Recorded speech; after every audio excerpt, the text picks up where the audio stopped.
Hello there, welcome to Genesis Models. My name is Bob Waldron and welcome to this inbox review. We're going to be taking a look at an F-14 Tomcat, the B version, and it's also the Jolly Rogers. It is by Academy and it is in 1/72nd scale.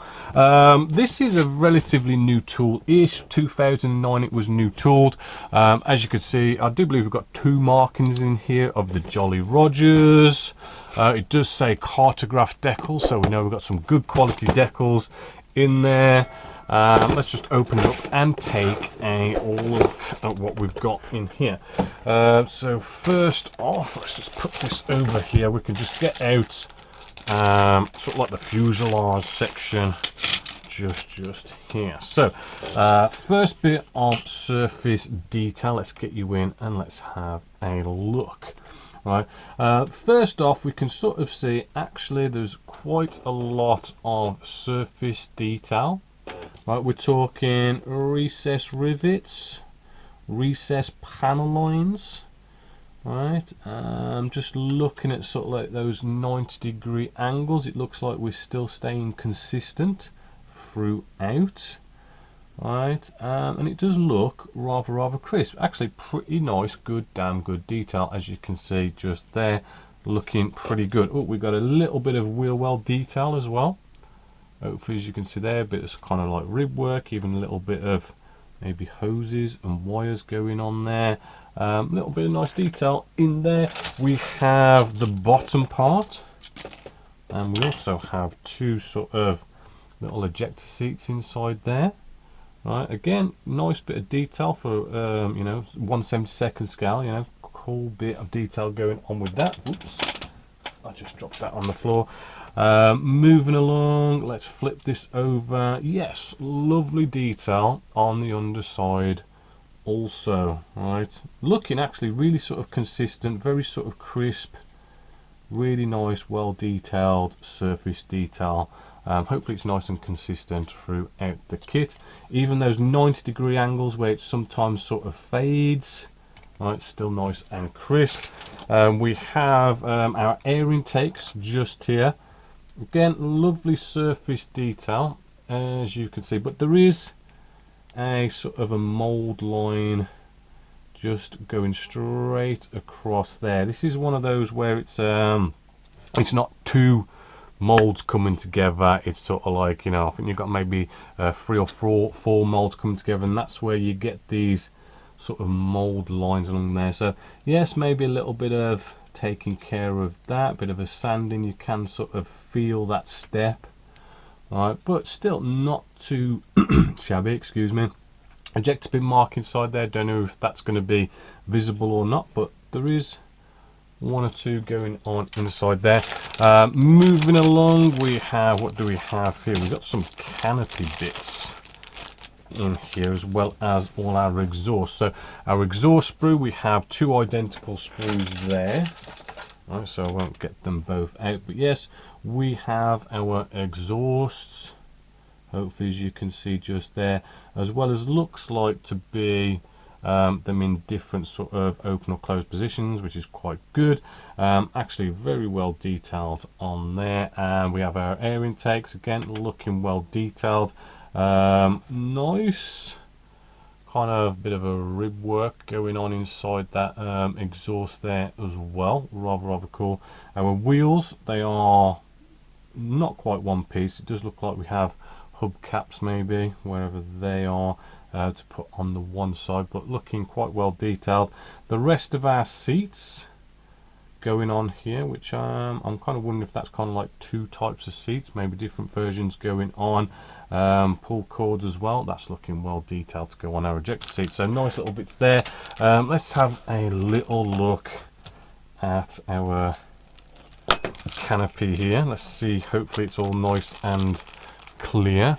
All right, so just looking at the camera side of things, that is looking really nice and clear actually. I'm just going to put it up to the light to really sort of test it.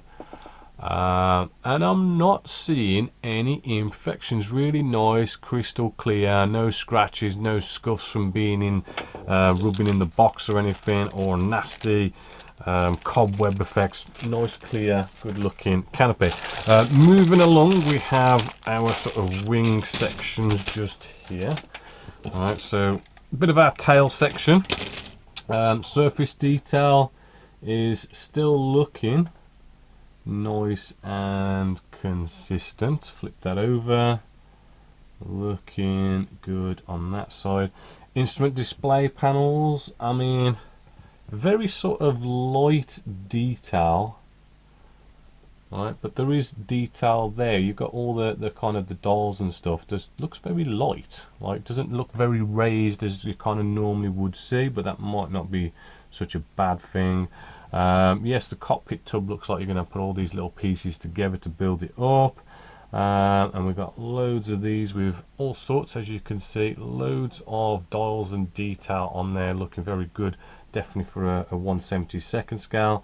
We do have some more exhaust areas just here with all sorts of lovely detail going on in around them. Oh, we've got some more instrument display panel detail as well.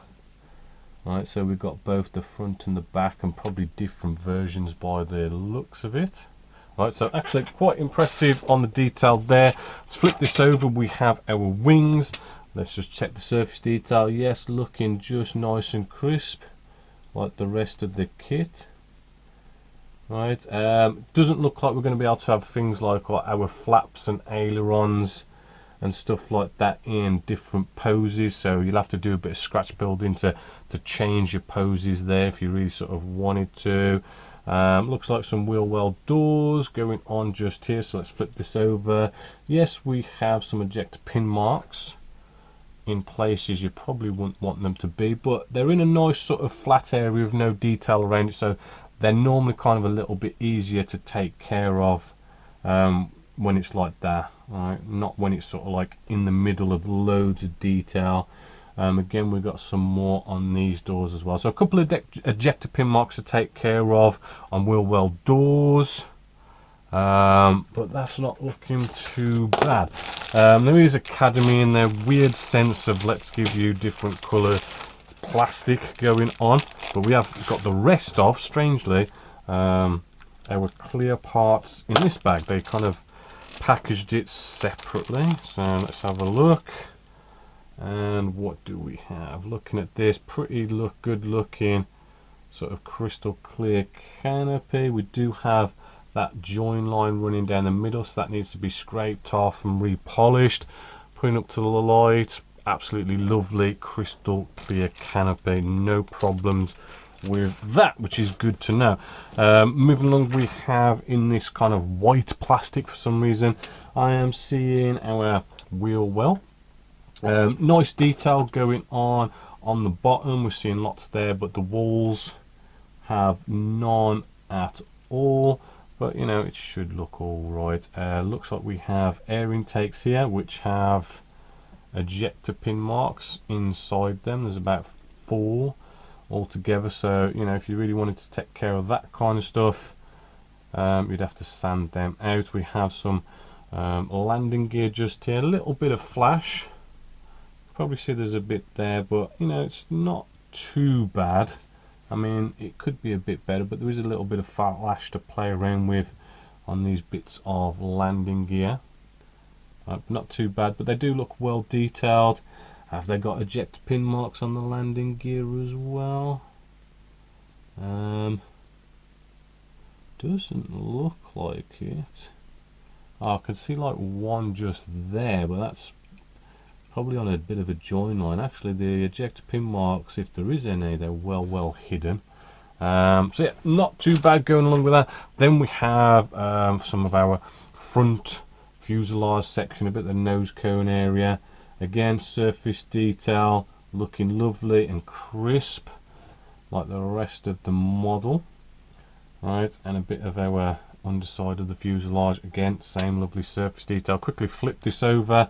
Not seeing any detail on the inside for the cockpit area, but I think it does kind of build up itself, where here's the tub for the cockpit, as you can see. Not really any detail, but we've seen all those panels that you kind of just stick on there and build it up and build the detail up that way. A few little bits and bobs here and there to glue on.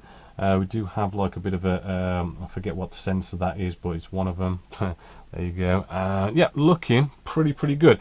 Then we have, let's see, the last sprue is a duplicate sprue, and this is of our weapons. So what weapons do we get with this kit? Well, we do get, it looks like we have 2 Phoenix missiles, so that means we get 4 altogether. Looks like we've got some Sparrows and Sidewinders as well. The detail on them do look rather nice. Any nasty ejector pin marks? Yeah, there's kind of like just one just there. 2 on these Sidewinders, and there's 2 on the Sparrows as well. Little bit of a shame, but they're quite tiny. They're not probably like that visible. So we do seem to have a nice amount to really sort of get all our sort of air-to-air missiles going on with this. Although this is the B version, where you kind of have some free-fall bombs, and we have what looks like to be 1 laser-guided bomb. Well, 2 if you include both sprues. So not much on the ground firepower, so we say, but you know, it's still got a lot. You can sort of still beef it fully out. So let's move along with decals and all that stuff. So we have our usual bits of guides and check part lists for and all this, and you know, a bit of rubbish that goes in there. The decals or decals, depending what continent you're from, designed by Cross Delta and printed by Cartograph. So as I say, these are going to be good decals. It does look like we have sort of like cockpit detail, instrument display panels and all that kind of stuff. I'd probably use mainly the green ones, maybe just for the screens, but it's totally up to you on that. Looking at them, you know, it's kind of like a nice sort of gloss. They feel nice and thin, just like Cartograph normally are. Should have no problems. Micro Solid set should do that rather nice. But as you can see, colours all nicely in registry. Lovely markings, lovely skull and crossbones going on there.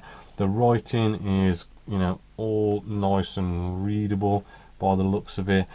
Does look like they are mixing all the weapons in with all the other markings and stuff, so but you know, you should get there in the end if the instructions are any good, which we're going to have a quick look at now. Right, we've got 2 sets of instructions going on here, so let's try and work manual 2. Okay, we'll see what's going on with that. We've got paint call outs to start off with. Maybe bring you in a little bit closer. Humbrol, we've got Tester, Revell, Vallejo, AK Interactive. Right, we've got, you know, Mr. Colour as well. So, you know, they're calling out a lot of the different colours from the different manufacturers. It's a fold out instructions, love them or hate it. Starting off with the actual cockpit side of things. Yeah, I mean, it does seem to give you nice, good colour call outs for the cockpit area. Does seem to show you where the decals go as well by the looks of it, so not looking too shabby just there. Maybe a little bit small, but I mean, it does seem to show you where everything goes. Doesn't look too complicated to follow. Your typical sort of make a cockpit tub area and then bring the two halves of the nose cone section together. Looks quite standard for an F-14 so far. I mean, you know, test fit your nose cone. That's normally kind of like a bit of a, you know, just to get it to look like it's a good fit. Maybe just a nice bit of test fit in there. The I mean, I haven't built this, so I don't know how exactly well it goes together, but air intakes is always a good one to sort of make sure you test fit to kind of get a nice good fit. Moving along, you know, again, looks like everything's sort of coming together nicely and it's explaining it quite nicely. The wing section does seem to have this sort of mechanism so you can, you know, fold it open or close the wings, which is always a good one. Bringing the nose section to the rest of the rear of the fuselage section, again, that's going to be a test fitting moment. Normally a bit of a problem area with any manufacturer with these kind of aircrafts and generally their shape. So again, test fit and check there. Straight in with exhaust on, and the tail section there seems quite easy to follow. Landing gear, again, looking good, simple to follow.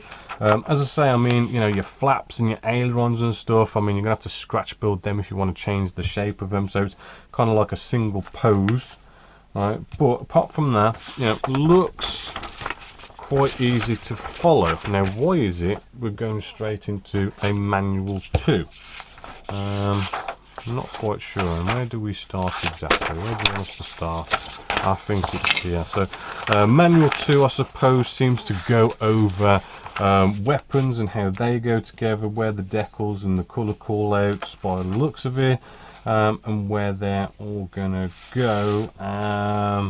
Canopy looks like it can be a nice open and closed, and then we're straight into our markings, which would have been nice if it was in colour, but it does look like it's showing you where the decals, stencils and markings are going, right, and what colours are what. Again, colour would have been nice, it being in colour, but as you can see, there's one set of markings, and then we have the next set of markings on the opposite side as well, and some more just there. So that's our 2 sets of markings. We have a little bit more of the construction there. So yeah, manual 2 is kind of like finishing off pylons and weapons and showing you markings. So other than that, actually, how much was this kit? So it's £34.99 RRP for, I know it's 1/72 scale, but this is a 1/72 scale jet. So not a bad price, quite a new-ish tool. Surface detail looks really good, well detailed. Cockpit looks like it's going to be well detailed as well. Couple of ejector pin marks, as you've seen in a couple of places, but they are quite light and quite small. Some of them could be taken care of. 2 nice markings.